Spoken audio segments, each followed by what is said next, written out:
Poursuivons la lecture de l'Épître aux Hébreux. L'Épître aux Hébreux, c'est un casse-tête pour ceux qui dorment, pour les enfants, petits-enfants dans la foi, qui n'arrivent pas à grandir. Alors, il faut bien un jour exister, devenir un petit enfant, à condition de ne pas le rester, mais de grandir. L'épître que nous méditons est une épître qui peut s'adresser à tout le monde si nous avons un cœur disposé à écouter ce que le Seigneur a à nous dire. L'épître aux Hébreux nous parle essentiellement de Jésus-Christ, le Sauveur des hommes. Il n'y a pas d'autre nom par lequel nous devions être sauvés que celui de Jésus. Jésus nous est présenté ici comme un prêtre, comme un grand prêtre, un souverain prêtre, ou un souverain sacrificateur en relation avec la prêtrise de l'Ancien Testament. Alors, nous connaissons Jésus de multiples manières, de multiples façons. La plupart d'entre nous, nous savons que Jésus est mort sur la croix. Dans le meilleur des cas, qu'il est ressuscité. Et bien sûr, ce qui nous manque essentiellement, c'est de conserver la pensée que Jésus est monté au ciel. Que fait-il au ciel? Jésus n'est plus sur la terre, il est parti, il nous a dit « Je ne vous laisserai pas orphelin, et je vous donnerai mon esprit qui sera toujours avec vous ». Et cet esprit, bien sûr, veut nous mettre en relation avec Jésus qui est au ciel. Jésus a un ministère au ciel, important. Si nous ne connaissons pas le Jésus du ciel, si nous ne connaissons pas son ministère, nous sommes encore comme les Juifs de l'Ancien Testament, qui ne connaissaient que les prêtres, le souverain sacrificateur Aaron et ses successeurs. Et nous sommes donc encore des petits-enfants qui ne connaissons pas la nourriture solide qui se trouve au ciel. Jésus est prêtre plus grand et grand prêtre, plus élevé que ceux qui ont été sur la terre, et il nous faut connaître son office, sa fonction, son ministère, pour grandir, pour être renouvelé et pour devenir des adultes. Je résume en quelques mots ce que l'Épître aux Hébreux nous dit, et je vous invite maintenant à lire ce texte que nous prenons au milieu. Je suis désolé, mais ça fait quelque temps que nous méditons l'Épître aux Hébreux, verset par verset, et nous sommes arrivés au chapitre 8, verset 1, mais avant de lire ce chapitre 8, verset 1, je propose une relecture du chapitre 7 à partir du verset 17. Ce témoignage, en effet, est rendu à Jésus-Christ. Tu es prêtre pour l'éternité, à la manière de Melchisédek. De fait, on a là, d'une part, l'abrogation du précepte antérieur en raison de sa déficience et de son manque d'utilité, car la loi mosaïque n'a rien mené à l'accomplissement. Et d'autre part, l'introduction d'une espérance meilleure par laquelle nous approchons de Dieu. Et dans la mesure où cela ne s'est pas réalisé sans prestation de serment, car s'il n'y a pas eu prestation de serment pour le sacerdoce des Lévites, pour Jésus, il y a eu le serment prononcé par celui qui a dit à son intention « Le Seigneur l'a juré, et il ne reviendra pas sur cela. Tu es prêtre pour l'éternité. » Dans cette mesure, c'est d'une meilleure alliance que Jésus est devenu le garant. De plus, les autres prêtres sont nombreux à être devenus prêtres, puisque la mort les empêchait de rester. Mais lui, Jésus, puisqu'il demeure pour l'éternité, possède un sacerdoce exclusif. Et c'est pourquoi il est en mesure de sauver d'une manière définitive ceux qui, par lui, s'approchent de Dieu, puisqu'il est toujours vivant pour intercéder en leur faveur. Et tel est bien le grand prêtre qui nous convenait, saint, innocent, immaculé, séparé des pécheurs, élevé au-dessus des cieux. Il n'a pas besoin, comme les autres grands prêtres, d'offrir chaque jour des sacrifices d'abord pour ses propres péchés, puis pour ceux du peuple. Cela, il l'a fait une fois pour toutes, en s'offrant lui-même. Alors que la loi établit grand prêtre des hommes qui restent déficients, la parole du serment, qui intervient après la loi, établit un Fils qui, pour l'éternité, est arrivé au parfait accomplissement. Or, point capital de notre exposé, c'est bien un tel grand prêtre que nous avons, lui qui s'est assis à la droite du trône de la majesté dans les cieux, comme ministre du vrai sanctuaire et de la véritable tente dressée par le Seigneur et non par un homme. J'aimerais, avant de parler de ce passage que nous venons de lire en introduction un psaume, le psaume 105, les premiers versets de ce psaume, qui nous donne une règle d'interprétation, d'approche. Psaume 105. Célébrez le Seigneur, proclamez son nom, faites connaître ses exploits parmi les peuples, chantez pour lui, jouez pour lui, redites tous ses miracles, soyez fiers de son saint nom et joyeux, vous qui recherchez le Seigneur. Cherchez le Seigneur et sa force. Recherchez toujours sa face. Le psaume, qui est un psaume écrit dans l'Ancien Testament, invite les croyants à proclamer le nom de Dieu. Le nom de Dieu, c'est tout ce qui concerne la personne de Dieu. L'Éternel des armées, Dieu qui sauve, Dieu d'Abraham, Dieu de Jacob, d'Isaac. Le nom de Dieu qui nous explique et caractérise toutes les fonctions de Dieu. Dans la Bible, lorsqu'on donne un nom, ce n'est pas simplement un nom qui nous donne une identité. Je m'appelle Luc, mon nom c'est Varnon. Ça ne veut rien dire pour ceux qui veulent le retenir. C'est Varnon, ne faites pas la guerre, Warnon. Comme ça, vous avez un moyen mnémotechnique pour le retenir, mais mon nom ne veut rien dire, en fait. Il me donne simplement une existence terrestre et un statut, petit statut sur la terre. On sait d'où on vient, qui je suis, sans plus. Mais dans la Bible, le nom représente toute la personne, l'action. Le nom, lorsqu'on donnait un nom dans l'Ancien Testament, c'était en vue d'un ministère, d'une fonction bien précise.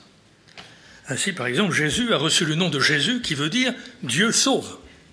Tu lui donneras le nom de Jésus. Ce n'était pas simplement pour qu'il soit inscrit dans l'état civil, mais c'est parce que son nom signifiait une fonction, un rôle.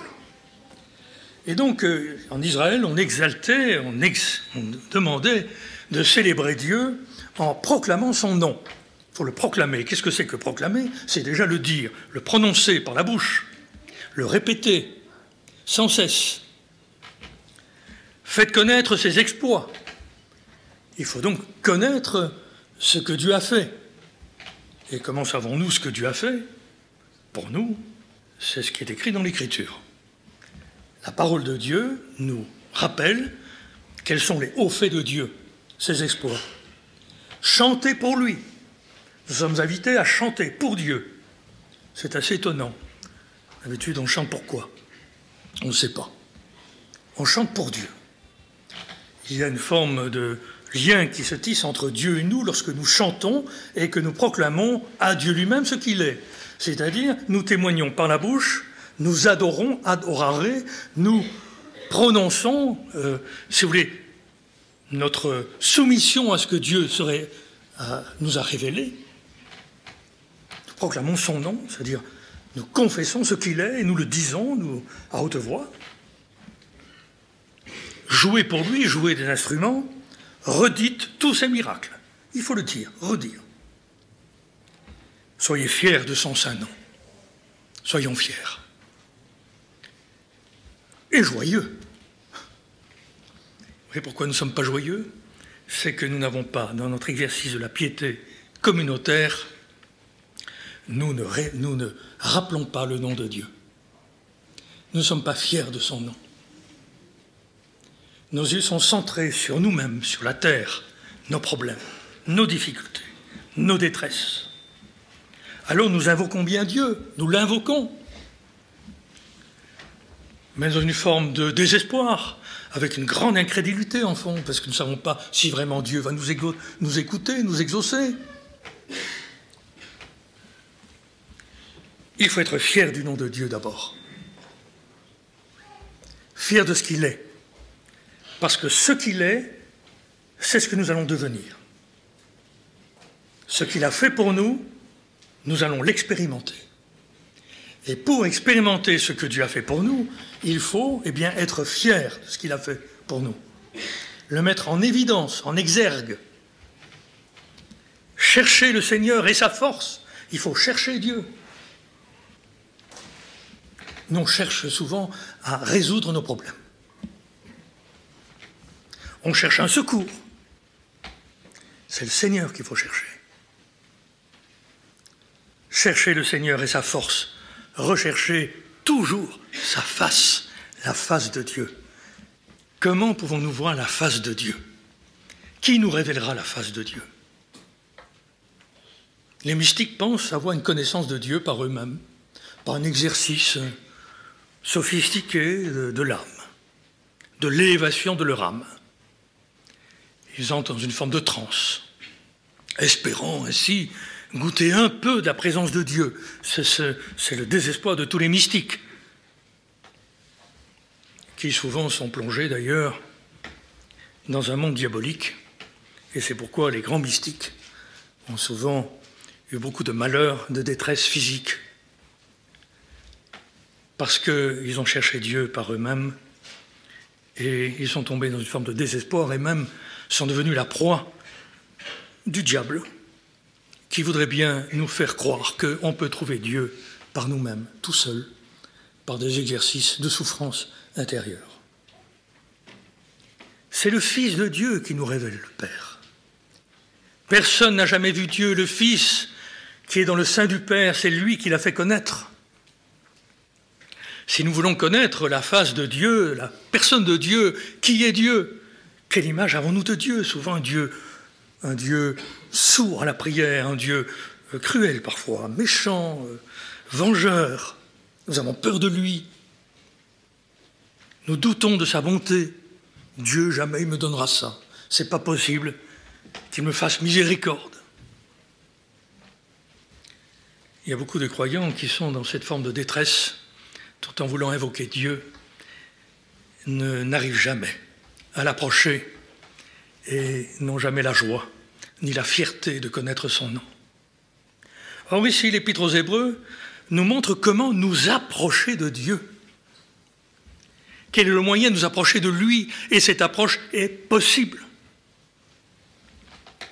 Un peu plus loin, le texte dira, approchez-vous de lui dans la plénitude de la foi, sans crainte. Comment pouvons-nous nous approcher de Dieu sans crainte, le connaître vraiment, en faire l'expérience?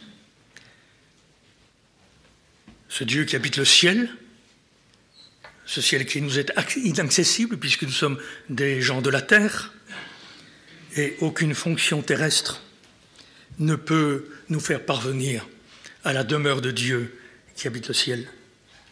Il n'y a que la foi. La foi, don de Dieu, don de Jésus-Christ. Christ est le créateur de notre foi. Jésus, notre prêtre, est celui qui amène notre foi à la perfection. Jésus est à la fois l'objet de notre foi et l'auteur de la foi. Notre foi est intimement liée à Jésus. C'est pourquoi il nous faut connaître le Fils pour connaître le Père. C'est le but même de toute existence humaine. Or, la vie éternelle, c'est qu'ils te connaissent, toi, le seul vrai Dieu, et celui que tu as envoyé, son Fils, Jésus-Christ. C'est le but ultime de toute notre expérience humaine. C'est plus important, vous voyez, que toute la bénédiction terrestre que Dieu pourrait nous donner et que Dieu nous donne. C'est plus important que toute la joie que peut nous procurer la vie vécue avec Dieu sur la terre. La joie, la plénitude de la joie se trouve en fait dans les cieux, le ciel, dans lequel Jésus veut nous introduire. Et c'est pourquoi il est dit, nous n'avons qu'un seul refuge, c'est de saisir l'espérance qui nous est proposée. Cette espérance est comme une ancre qu'on jette dans le ciel, là où Jésus est entré pour nous en tant que précurseur. Jésus est entré pour nous comme un pionnier dans une nature humaine parfaite. Il est entré en présence de Dieu et aujourd'hui Jésus est à côté de Dieu, homme, Dieu, dans un corps humain parfait, sanctifié, glorifié. Jésus est donc notre représentant dans le ciel. Il nous y introduit. Et il veut bien sûr que nous puissions comprendre de quelle manière nous pouvons nous approcher de Dieu, par lui.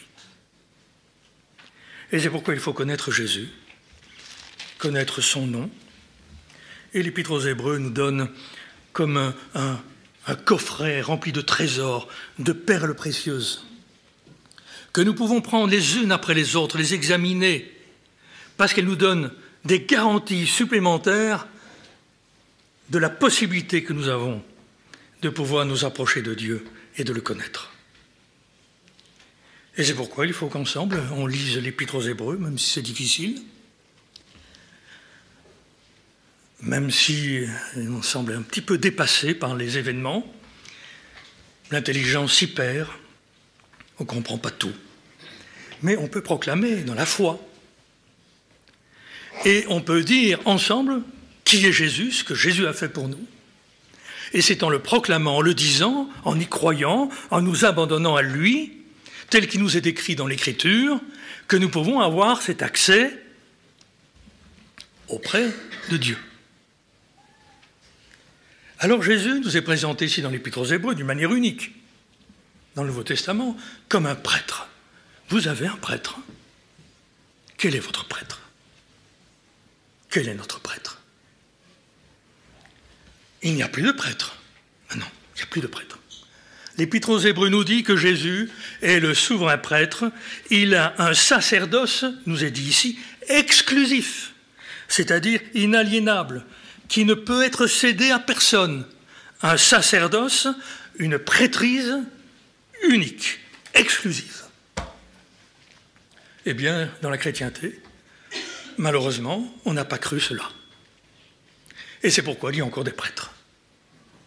Et même chez nous, les protestants, il y a des pasteurs qui sont un peu comme des prêtres évangéliques, des prêtres réformés, à qui nous attribuons un pouvoir. Pour ça que certains pasteurs, par exemple, le jour du mariage, il dit par l'autorité qui m'est conférée, je vous déclare unis par les liens du mariage. Je ne sais pas où ils ont été chercher ça. Mais c'est la prêtrise. C'est un retour à l'Ancien Testament. Et c'est pourquoi nous ne sommes pas plus heureux que les Juifs sous la loi. Nous gémissons comme des esclaves. Nous ne connaissons pas la joie du ciel. Alors certes, nous avons besoin de pasteurs, et je ne voudrais pas que vous pensiez que je suis contre le sacerdoce du Nouveau Testament, parce qu'il y a des pasteurs, des docteurs, établis par Dieu dans l'Église pour le perfectionnement des saints, des chrétiens, donc ils sont nécessaires.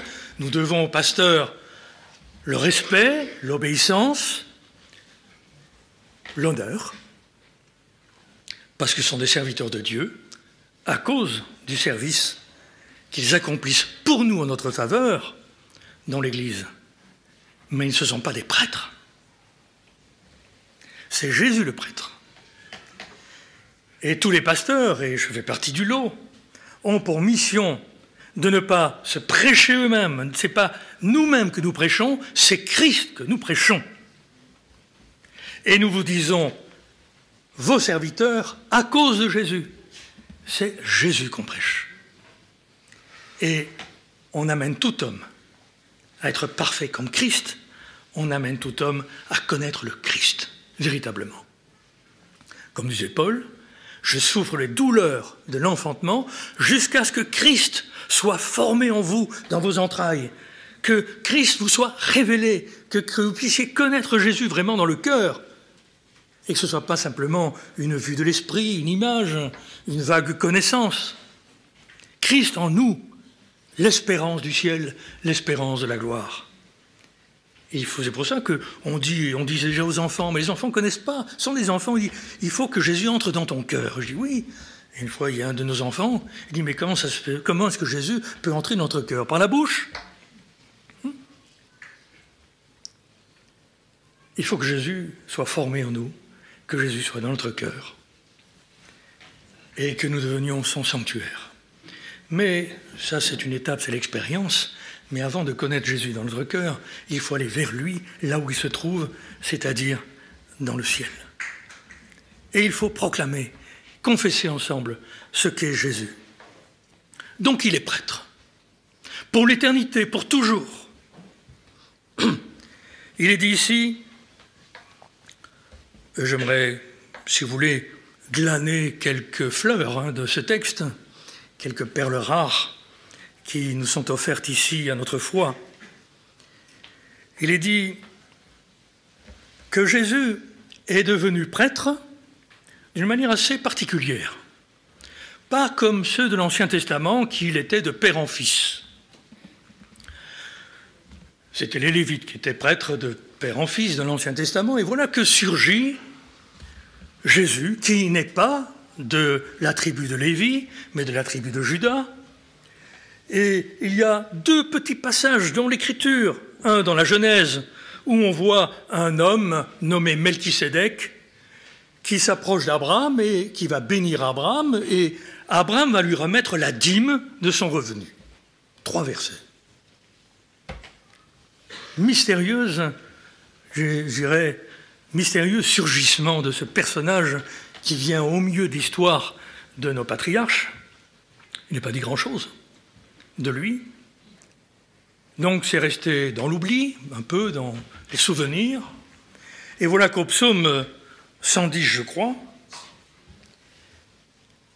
Dieu proclame qu'il va établir un prêtre selon l'ordre de Melchisédek.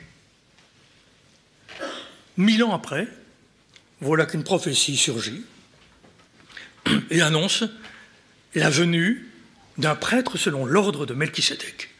Alors Melchisédek, j'ai déjà dit, c'est un nom qui, en français, ne veut rien dire, et c'est moche à prononcer. Je pense qu'aucun parmi nous ne dira un jour dans sa prière « Seigneur, je te remercie parce que tu es mon Melchisédek », parce que ça ne sonne pas bien. Melchisédek veut dire roi de justice. Et selon l'ordre de Melchisédek, voilà ce que David reçoit comme prophétie, et 1000 ans après, voilà que dans l'Épître aux Hébreux, l'auteur ici nous parle de cet ordre de Melchisédek, de Jésus devenu prêtre selon l'ordre de Melchisédek. Donc pendant des années, c'est resté comme, je dirais, en pointillé. Dieu avait déjà prévu il y a très longtemps de nous donner un prêtre plus efficace que tous les autres prêtres. Et les autres prêtres, ce sont ceux qui sont venus du temps de Moïse et qui ont fait toute l'histoire d'Israël jusqu'à la venue du Messie. Ces prêtres qui étaient des hommes qui devaient offrir tous les jours un sacrifice pour eux-mêmes, c'était donc des hommes imparfaits, des hommes faibles, des hommes sujets à faiblesse, déficients, comme dit le texte, et qui devaient d'abord expier leurs propres fautes avant d'intervenir pour Israël et d'être une forme d'intermédiaire entre Dieu et le peuple. Parce que c'est ça un prêtre. Alors, je pense que cette notion chez nous de la prêtrise, c'est quelque chose d'un peu flou. Nous ne pouvons pas nous approcher de Dieu sans prêtre. Mais non.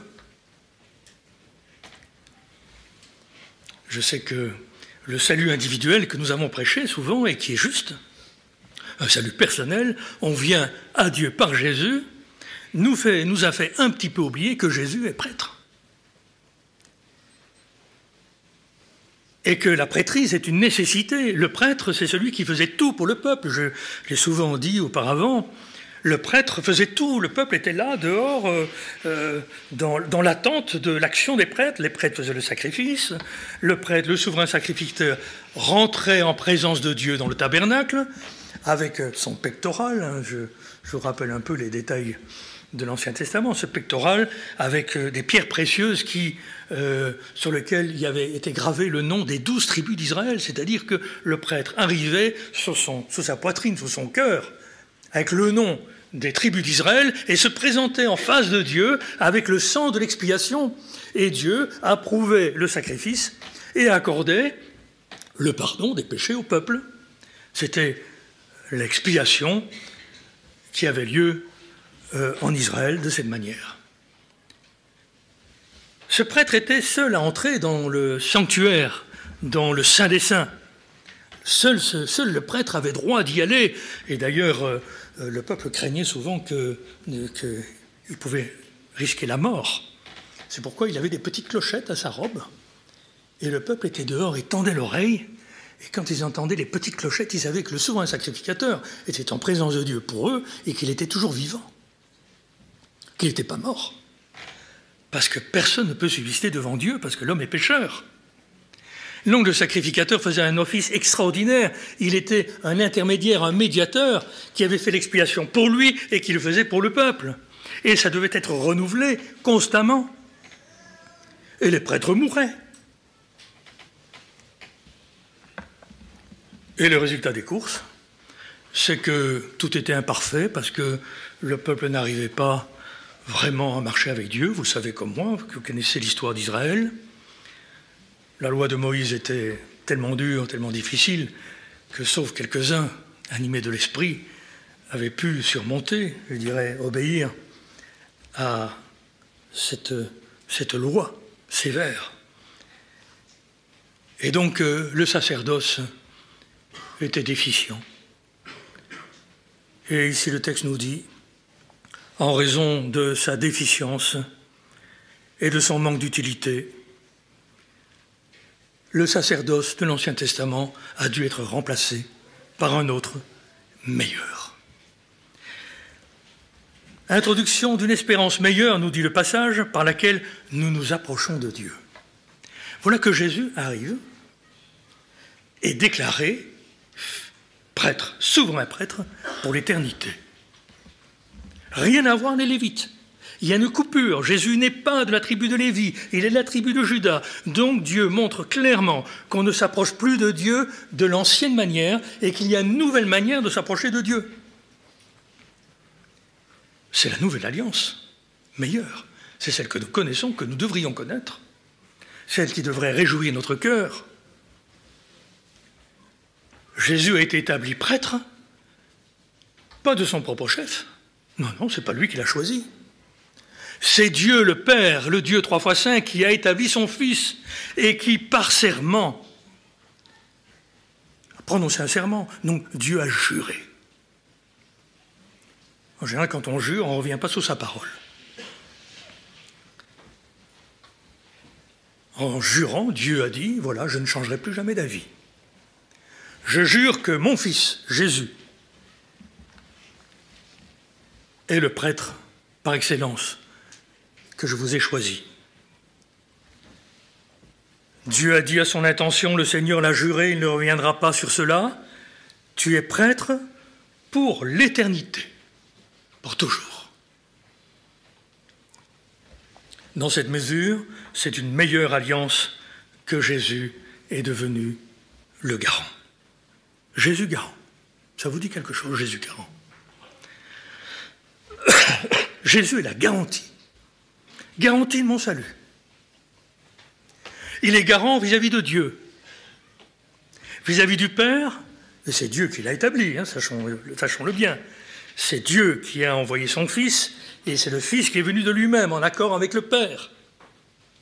Le Fils est revenu au Père, Dieu l'a fait revenir à lui, Dieu l'a glorifié, a reconnu la validité de tout ce qu'il a fait sur la terre, c'est-à-dire sa vie parfaite, sa vie humaine parfaite, son sacrifice parfait, définitif, pleinement accompli. Jésus a tout accompli. Pour nous, il a fait l'expiation définitive de nos péchés.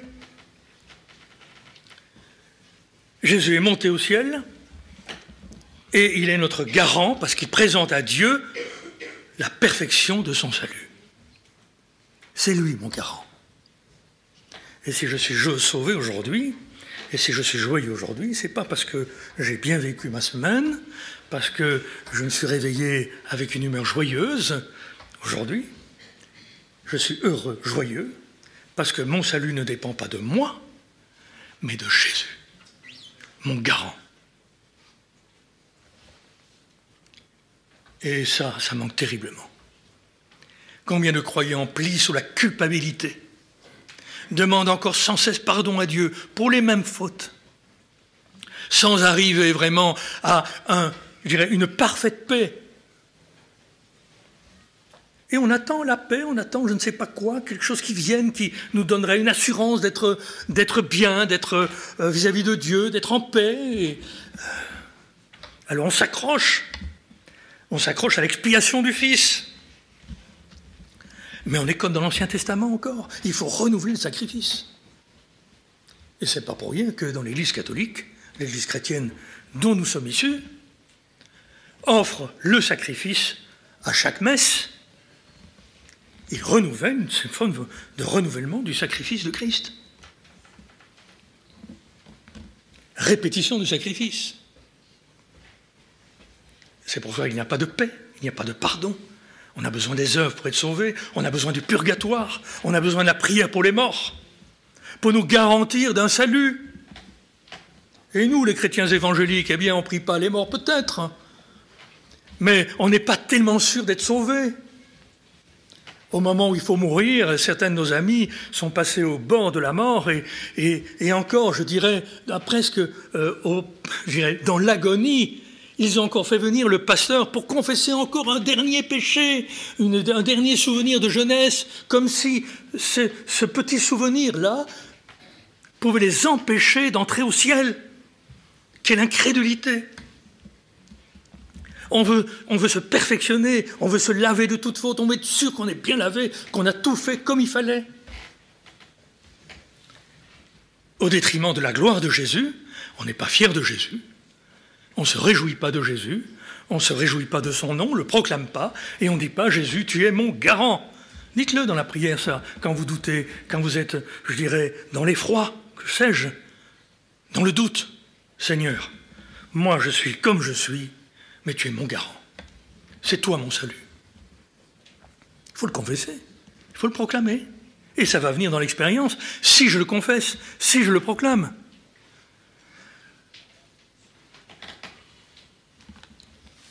Il est le garant devant Dieu, mais il est aussi notre propre garant.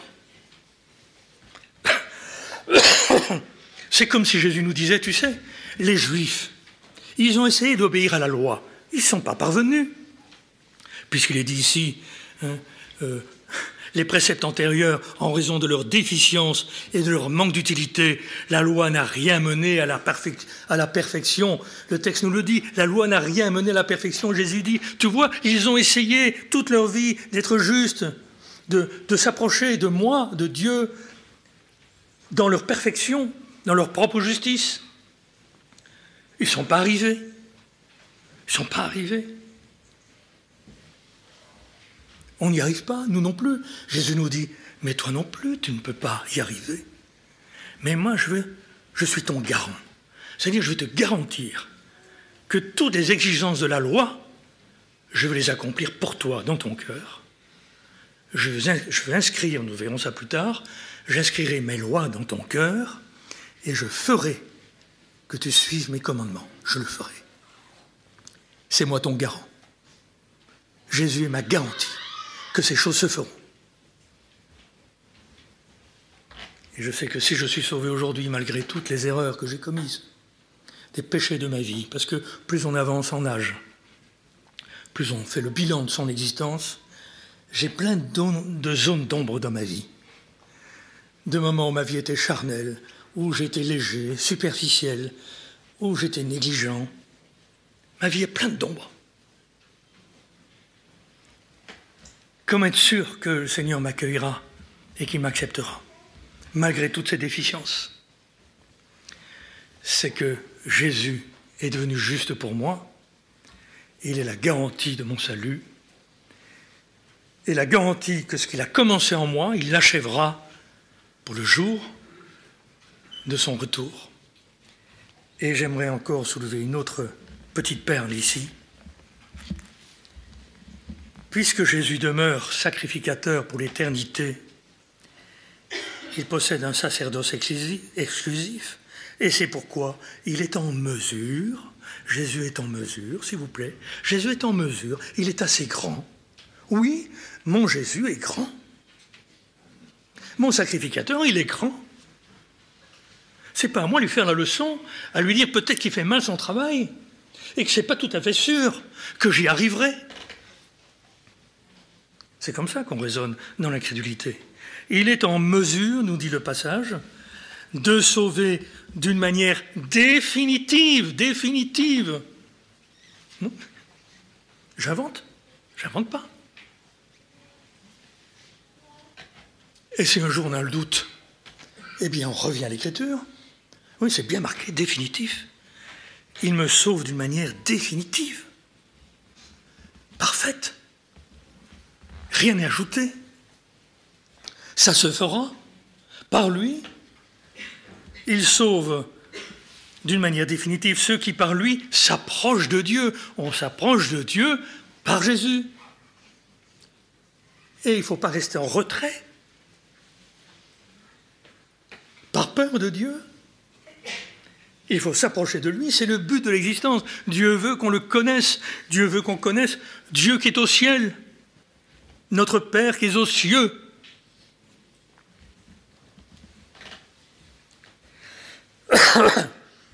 Qui s'approche de Dieu par lui, puisqu'il est toujours vivant. Jésus est toujours vivant. Toujours vivant. Ça, il faut que, vous savez, on applique, on médite sur les belles choses qui nous sont dites sur Jésus. Jésus est toujours vivant, c'est-à-dire qu'à chaque seconde, il est vivant pour intercéder. Voilà. Quel est le rôle du prêtre? Il intercède. Jésus est le garant, il a garanti, il est mon représentant devant Dieu, j'ai rien à craindre, et en plus de ça, il prie pour moi, il intercède pour moi, comme il a fait pour Pierre, vous savez, dans les évangiles, Pierre qui allait renier Jésus. Jésus dit, le diable t'a réclamé Pierre. Pourquoi le diable réclamait Pierre? Parce qu'il était orgueilleux, parce qu'il avait dit jamais je renierai, parce qu'il niait les faits qu'il était un traître, il ne voulait pas savoir. Il s'était opposé à la déclaration de Jésus. Le diable, eh bien, le réclamait pour le faire tomber, pour le détruire. Mais Pierre, j'ai prié pour toi, pour que ta foi ne défaille pas. J'ai prié pour toi. Jésus prie pour nous. Quand nous ne pouvons plus prier, il prie pour nous. Quand nous ne savons plus que demander, il prie pour nous. Et que demande-t-il? Bien sûr, la perfection qui est la sienne. Il est venu nous sauver définitivement et parfaitement, c'est-à-dire, il veut nous amener à lui ressembler en tout point, d'une manière parfaite. Notre perfection est en Christ.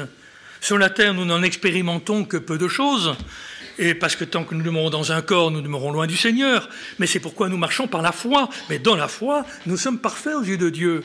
Et la foi nous relie au ciel. L'incrédulité nous relie à la terre, l'expérience.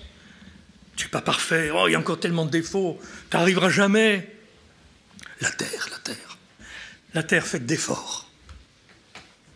C'est la malédiction du travail. De la terre, on travaille, elle assure de son front. Et celui qui est de la terre, il travaille aussi à son salut, à la sueur de son front et rencontre que des ronces et des épines. Il n'y a que la foi qui peut sauver ceux qui s'approchent de Dieu par Jésus, le garant, l'intercesseur, qui prie pour moi.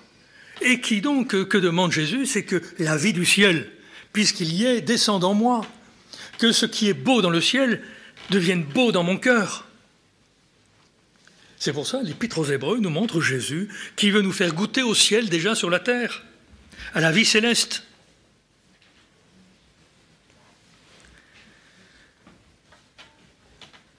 C'est un mystère, c'est quelque chose qu'on a du mal à croire. On a du mal que ce soit possible. Quel incrédule nous sommes. Alors proclamons le nom de Dieu. Racontons ses exploits. Soyons fiers de Dieu, de son nom, soyons fiers de Jésus.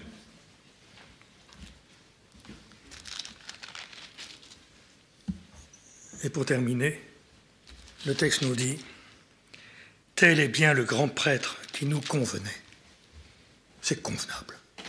Voilà, c'est suffisant, c'est convenable. Que vous soyez d'accord ou pas, ça n'a pas d'importance.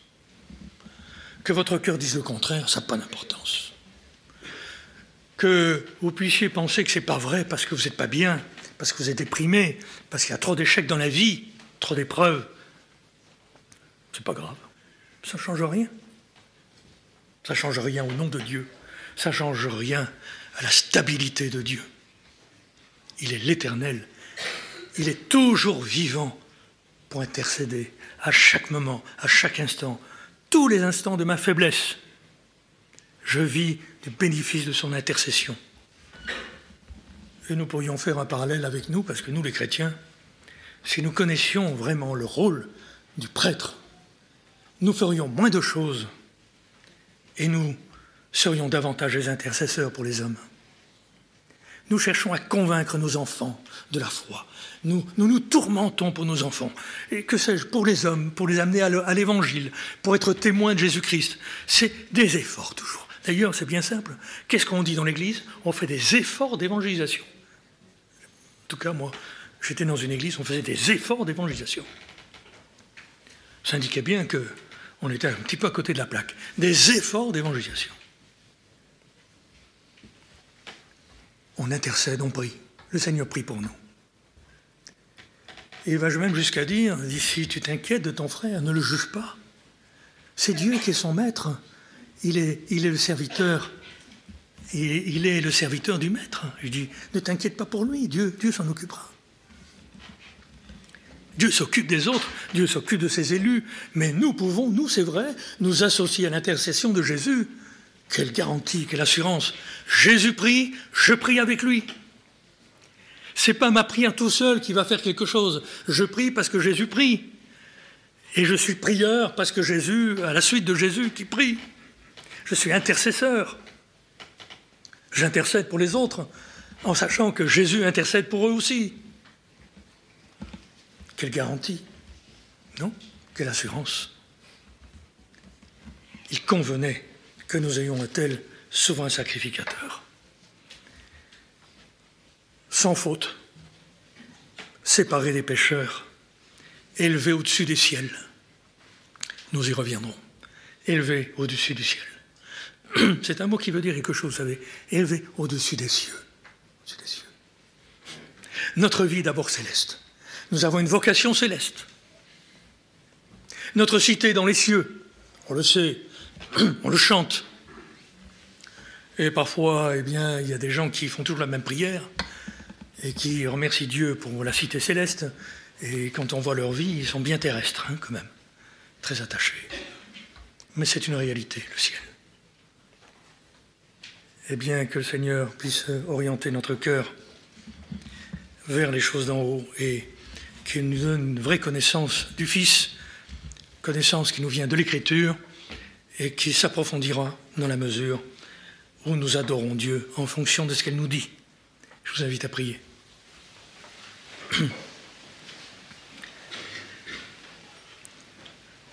Seigneur notre Dieu, tu balayes notre incrédulité en nous annonçant les merveilles de ta parole. Nous désirons aussi connaître cette piété qui consiste à proclamer ton nom, à être fier de ce que tu es, à nous rappeler sans cesse tes exploits. Nous bénissons le nom du Fils, nous bénissons ce matin ce que tu nous dis de lui, qu'il est notre prêtre, notre souverain prêtre pour toujours, qu'il est notre garant, notre intercesseur fidèle. Oui Seigneur, nous te bénissons de nous avoir donné un tel prêtre et une telle assurance pour nous approcher de toi. Nous demandons de nous ouvrir les yeux sur les réalités du ciel, afin que les choses de la terre ne puissent pas être un obstacle à cette connaissance. Nous tournons résolument les regards vers toi. Nous élevons les regards en haut, là où tu sièges, sur ton trône de gloire, et où le Fils est assis à ta droite. C'est là que nous sommes, c'est là notre vie, c'est là notre cité, c'est là notre habitation. Et nous te remercions, Seigneur, de nous donner une telle espérance. Que ton nom soit béni. Amen.